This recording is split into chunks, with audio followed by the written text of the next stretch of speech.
বাড়িতে যদি চাল কুমড়ো থাকে আর দেরি না করে ঝটপট বানিয়ে ফেলুন চাল কুমড়ার বড়া। ভাত দিয়ে খাওয়ার জন্য সাথে যদি থাকে ঘন মসুর ডাল, এক টুকরো লেবু আর গরম ভাত, তাহলে তো কথাই নাই। এছাড়া সন্ধ্যার নাস্তায় স্ন্যাক্স হিসেবেও এটা খাওয়া যেতে পারে।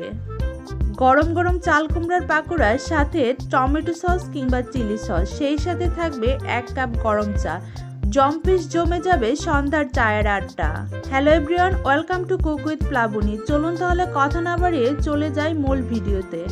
এখানে আমি একটা চাল কুমড়ার অর্ধেকটা গ্রেটার দিয়ে গ্রেট করে নিয়েছি। দিয়ে দিলাম 1/2 কাপ পেঁয়াজ কুচি আর দিলাম কিছু মরিচ কুচি। আর মরিচের পরিমাণটা আপনারা বুঝে দিবেন যে যেমন ঝাল খেতে পছন্দ করেন। 1 চা চামচ লবণ, 1/2 চা চামচ হলুদ গুঁড়া। এবার সবগুলো উপকরণ একসাথে চামচ দিয়ে মিশিয়ে নিলাম। এখন অ্যাড করে দিচ্ছি 3 টেবিল চামচ বেসন আর 3 টেবিল চামচ দিচ্ছি চালের গুঁড়া। আপনাদের হাতের কাছে চালের গুঁড়া না থাকলে ময়দাও ব্যবহার করতে পারেন, তবে চালের গুঁড়া দিলে এটা খেতে ভালো লাগবে, অনেক ক্রিস্পি হবে। সবগুলো উপকরণ একসাথে মেখে নিলাম।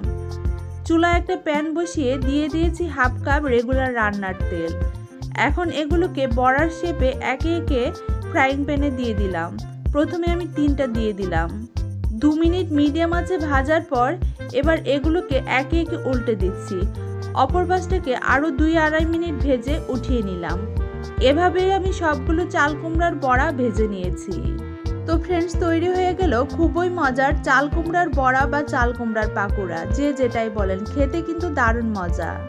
আর এই চাল কুমড়া বড়া বা পাকোড়া বানানোর ক্ষেত্রে 2টো টিপস থাকবে। চাল কুমড়াগুলো গ্রেট করার পর একটু চিপে পানিটা ফেলে নেবেন, আর বড়াটা ভাজার পর গরম গরম খেতে চেষ্টা করবেন, কারণ এটা ঠান্ডা হলে খেতে ভালো লাগবে না। আর আজকের রেসিপি ভালো লাগলে সবাই লাইক, কমেন্টস আর বেশি বেশি করে শেয়ার করবেন। সবাই ভালো থাকবেন। Bye bye.